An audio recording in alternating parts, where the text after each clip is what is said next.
y habría sido el mayor uso del Ejército Nacional desde la Guerra Civil. Lo que se sabe es que la idea fue presentada al Comando Norte del Departamento de Defensa, eso de enviar soldados a la frontera para impedir el paso de migrantes entre la frontera, en la frontera entre México y Estados Unidos. Pero fíjense nada más cómo son las cosas. Según el Times, en esa misma época, la primavera del 2020, Donald Trump presionó a sus principales asesores para el envío de fuerzas a territorio mexicano para perseguir a los cárteles de la droga al estilo de lo que han hecho comandos estadounidenses rastreando y matando a terroristas en Afganistán y Pakistán. Y esto sucede después de aquel mensaje que envió cuando tuiteó Donald Trump: es hora de que México, con ayuda de Estados Unidos, emprenda una guerra contra los cárteles de la droga y los borre de la faz de la tierra. Solo esperamos una llamada de su nuevo y grandioso presidente. Y acuérdate que esto ocurrió después de la masacre de los miembros de la familia Lanford y Levarón por allá en Bavispe, en Sonora, en la frontera entre Sonora y Chihuahua. Querido César, ¿de qué estamos hablando? Y si esto no confirma que el denominar, el catalogar como terroristas a los grupos de narcotraficantes podría abrir la posibilidad para que un loco como Trump, y no dudaría que llegue otro zafado como Trump a la presidencia de Estados Unidos, pues tenga estas intenciones. Mira, Vicente, queda claro que el gobierno de los Estados Unidos no tiene amigos, tiene intereses, y de acuerdo a los intereses es como actúa. Y lo importante ha sido, recordamos cómo empezaba él desde el sexenio de Enrique Peña Nieto, diciéndole que si necesitaban ayuda para acabar con los bad hombres, recordamos que era la palabra que él utilizaba, que él estaba dispuesto a proporcionarle toda la ayuda necesaria por parte de las Fuerzas Armadas norteamericanas. Es muy claro que la política de seguridad nacional cambió en esta agenda binacional de seguridad pública. ¿En qué sentido? Pues en que las prioridades de México también son importantes y que la soberanía del país se tiene que respetar, porque si bien es cierto, no mandó directamente a las fuerzas norteamericanas a la frontera de Estados Unidos con México, lo que sí hicieron fue que la DEA tuvo un uso discrecional en cuanto al manejo de operativos y de información y de compra de voluntades en México. Y que por eso este gobierno le cerró la puerta a la DEA después del incidente que todos sabemos que pasó con la imputación que hicieron contra el exsecretario de la Defensa Nacional, general Salvador Cienfuegos. Y fue poner las reglas muy claras de qué es lo que México buscaba y quería. Porque es muy fácil seguir siendo el patio trasero de los Estados Unidos y es muy fácil darles la oportunidad de que los muertos sean en México, los operativos sean en México, pero que Estados Unidos no haga absolutamente nada. Porque nosotros también les podemos brindar muchísimo apoyo de lo que ellos necesiten. El problema es que ellos acaben realmente con el consumo ilegal de drogas en los Estados Unidos. Entonces, haciendo cada quien una parte como en lo que es la nueva estrategia de seguridad nacional, en este caso bicentenario, como se le denominó, o bicentenaria, tiene que ver en ese sentido con una estrategia integral. Nosotros tenemos que quitarle el poder de fuego que tienen los grupos criminales. Por lo mismo, la demanda que hubo en los Estados Unidos, en donde nosotros tenemos que frenar ese flujo de armas que ingresan de forma ilegal de México a los Estados Unidos, para que a su vez nosotros tengamos la oportunidad también de atacar a estos grupos criminales en el aspecto financiero para que no tengan los recursos para poder seguir adquiriendo tanto armas como la compra de voluntades, sembrar terreno en el país y todo lo demás que estamos viendo.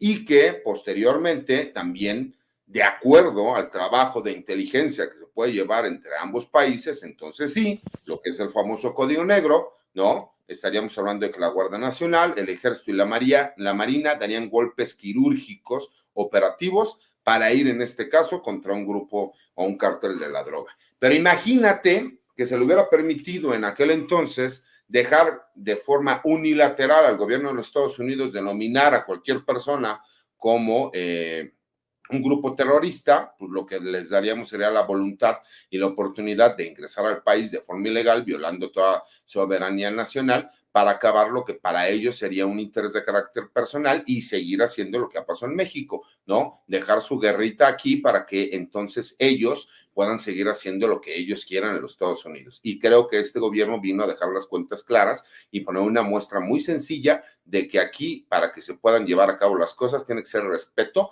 pero de un país hacia otro, respetando soberanías de cada uno de los estados autónomos. Fíjate que lo que leo, Ramiro, es que los principales asesores de Trump le dijeron que esto se podría ver en lo de enviar fuerzas armadas, militares a México para combatir a los narcotraficantes como un acto de guerra hacia el exterior. Y de alguna manera yo entiendo que es el presidente Andrés Manuel López Obrador el que le pone un alto a Trump, y deberíamos de estar claros en que la labor diplomática, la labor bilateral, la relación que tejió de alguna manera, para bien o para mal, el presidente Andrés Manuel López Obrador con Donald Trump, nos evitó esta situación, porque Trump loco estaba y loco está, eso que nos quede claro, y que estaba dispuesto a usar a las Fuerzas Armadas a su antojo para salirse con la suya y para ganar, echarle agua a su molino, mi querido Ramiro Padilla Tondo. Así que en la oposición, les duela o no aceptarlo, también mucho de la labor que hizo Andrés Manuel López Obrador, incluso visitar a Donald Trump bajo las condiciones que hayan sido y con los resultados que haya obtenido, pocos, muchos, lo que sea, evitó una situación de esta magnitud. Ramiro, ¿me escucha? Escucho a Ramiro. Sí, No, sí, no. sí, aquí estoy, Ahí aquí está. estoy, aquí estoy. Lo que pasa es que, señores del micrófono, pónganse más vivos para no tener estos lapsus de 2, 3 segundos, boludo.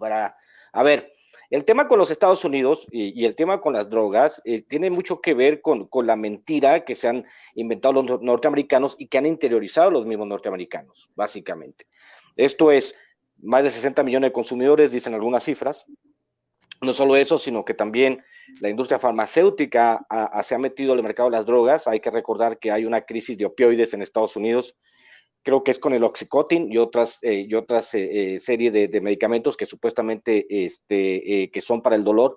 Pero en general los Estados Unidos obviamente han sido hipócritas de toda la vida, porque siempre te van mintiendo con que el trabajo, o sea, este asunto de la guerra contra el narcotráfico, de la idea de las drogas y de la idea del paso de las drogas, tiene que ver desde el siglo XX, del principio del siglo XX. De hecho, marihuana significa lo mismo en Estados Unidos que en México. O sea, no se ha convertido, no se ha norteamericanizado el concepto, aunque muchos le hablen ya como weed, porque básicamente querían ligar el asunto de la droga a los grupos de mexicanos y afroamericanos, ¿no? Por eso siempre los norteamericanos dicen marihuana.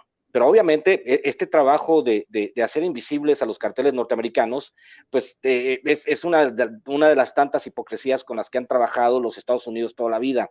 Hay que recordar que muchas de las guerras sucias que financiaron en Centroamérica tenían que ver con el dinero de los carteles de las drogas y con la internación de la droga a Estados Unidos. También tiene que ver con el asunto de la discriminación racial, inundar a las comunidades afroamericanas con drogas baratas para poder criminalizarlos y hacerlos usufructo del sistema.